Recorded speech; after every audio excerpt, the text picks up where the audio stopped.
can have a total Mars bar that you can play really loud without it actually breaking speakers, and it sound dynamic, perceivably dynamic. And that's the point, is that perceived dynamics exist as well as measurable dynamics. Can you hear that distortion? I can't hear that distortion. It just sounds like a nice saturated kind of kick. Yeah, it is digital clipping. It's literally, like, you can see it. It's squaring off, because without the clipper, it would be like that. But one of the things that makes its way through most when you don't limit or crush a track is the transients, right? And any of the really dynamic information on percussive stuff or anything that like jumps forward. Any and all of those things sound nice compressed. They sound nicer compressed, in my opinion. I mean, like, limiting it's a dream. On a really, really, really, really like extreme example, let's do this side by side with itself, really heavily clipped. So this is too dynamic, right?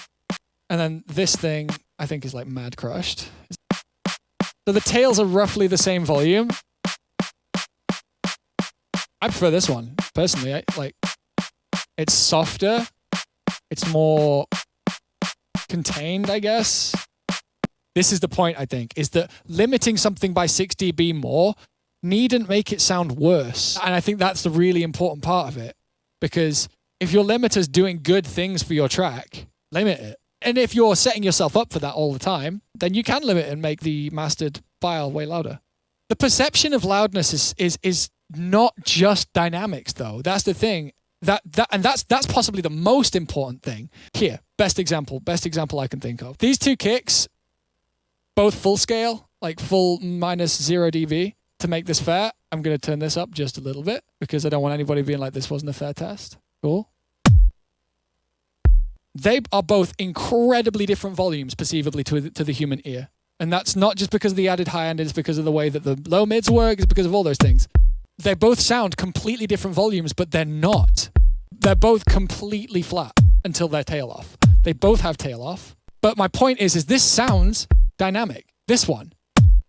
Like perceivably dynamic. And that's the point, is that perceived dynamics exist as well as measurable dynamics. You can have a total Mars bar that you can play really loud without it actually breaking speakers, and it sound dynamic. This is a conversation that happens all the time. Like, why sidechain then? Because it's an effect, right? Because it's how you want your track to sound. Part of clipping and crushing sounds together is that it sounds like dance music. If you want your track to sound fully nice and together, then you limit it. Like if you have something that's really dynamic and then you compress it, often it sounds better. If we take something completely unmastered and play it, it doesn't sound as good as something that is mastered and glued together with compression. Snare's too loud. I mean, like that might be a singular thing in this example, but like, I wouldn't want to listen to this on Spotify. I'd want to listen to this on Spotify at the same level, but it's crushed everything together. When you clip, you kind of do infer. You infer how loud something was.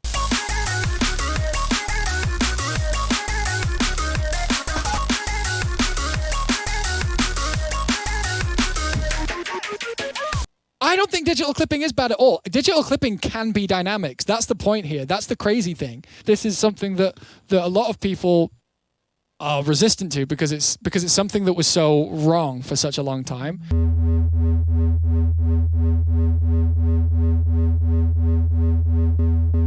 If I do this, a bit of release.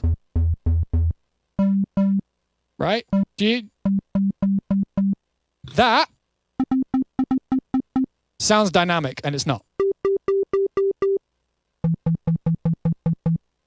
Because of clipping.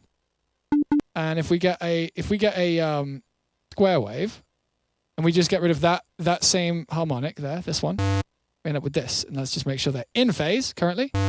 So in theory, this should look a bit like a square wave. I want to zoom in a bit. There you go, square wave. Because it's this thing added to this thing. That should make sense. If this was off phase, if this was off phase, this sound is now way louder and sounds exactly the same, basically. That's why we care about phase. Because distorting this or compressing this or whatever, like clipping this, any of these things is going to be a very different experience. So like we bring this down onto this like this, it's clipping it, right? As soon as it goes off phase, we're starting to actually cut into the sound a lot. You can see here how much louder it is. It's about 3 dB. 3 dB of difference. That's craziness.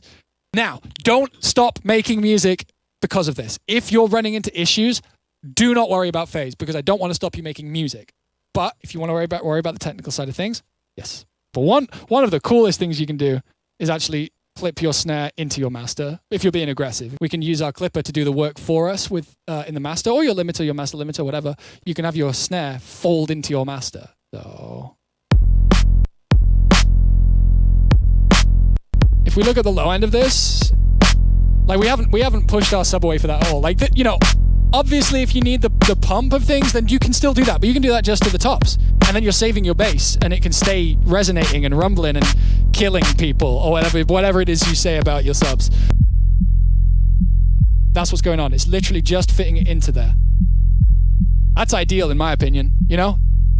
How much bow tie is okay? I mean, honestly, how much bass are you willing to sacrifice? It depends on what you're making too. Like how separated are your elements? How much separation do you want there to be between your elements, you know? Do you ever leave the kick and snare slightly louder in my mix? Yeah, no, all the time. The kick in my brand new track, Ether, which you can pre-save right now, is way louder than everything else, but then brought back in with the clipper. Hit down.